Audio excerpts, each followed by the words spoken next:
The basis of this documentary series is about the princes, so William and Harry, and their particular relationship with the press, which, as we all know, has been a bit kind of fractured over the years, particularly in light of the way in which their mother died. And they wholeheartedly blame the press for that. So it's very much the focus of their relationship, the struggles, and how things are behind the scenes that we don't always get to see.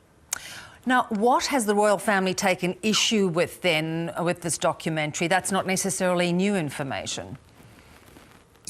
Yes, so a lot of what we heard in that documentary is not new to people who pay attention to what the royal family gets up to.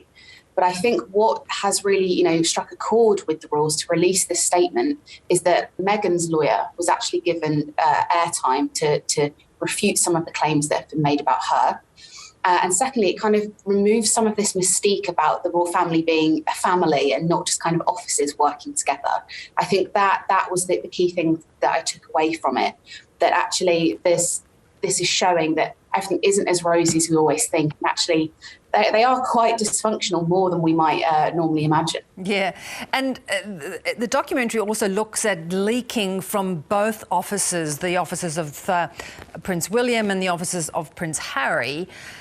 So does this expose the way the royals sometimes work? I think it does. And that is something else, actually, that is possibly one of those pressure points that really, got their attention. It was the suggestion that these leaks were coming from inside the various households. Okay, fine. But that actually, in order for those to have happened, they had to have had the permission of what they call the principal, i.e. the senior royal running that household. So that is saying that William and Harry were basically giving authorisation, sort of tittle-tattle to the press on one another via various members of staff, which is obviously quite damaging to suggest that the brothers are deliberately doing this to one another. Yeah. It also seems to continue quite strongly the narrative that the royals were really against Meghan, and they were sort of backgrounding journalists about her, that, her staff couldn't work with her and really trying to paint her in a bad light. Why would they have been doing that? Exactly, and this is where it kind of it doesn't make sense to me.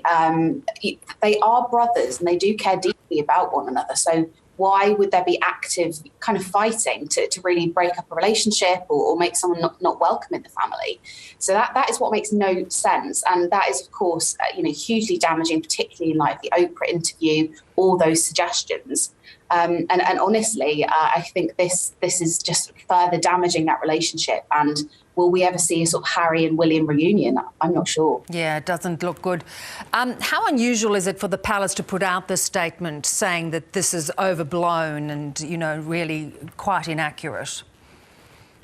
It is very unusual to have them not only release a statement, but a joint statement. This wasn't just from William. This was from William's household, this was from Charles's household, and this is from the Queen's household.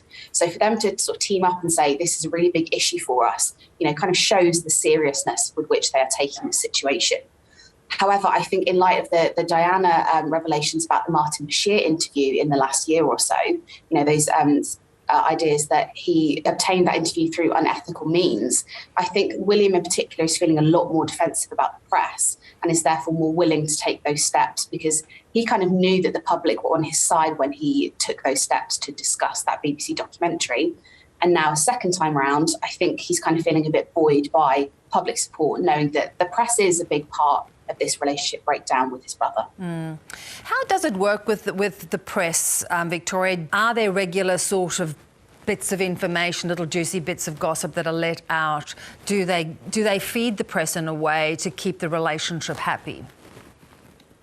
Absolutely, and it's normally the good bits, of course. It's those little details about maybe the kids at school, what they're up to, little bits about them being on holiday, just so they can run small stories to keep that sort of royal rota ticking over, keep them publishing some stories. The bad stuff normally comes from disgruntled staff or maybe staff on the payroll, because they're probably quite low down. The royals don't pay particularly well. You work for them for the prestige of working in that office or household. So this isn't unusual, but the fact that things are being briefed so deeply, or had been briefed so deeply and in such a negative way, that is what is the news here, and that potentially it was authorised from on high. This was a BBC documentary series. Has there been any further fallout against the broadcaster? Yes, so there was planned to be a carol concert at Westminster Abbey, just around the corner from where I am right now, for the Cambridges as like a Christmas fundraiser, raise some awareness for some charities.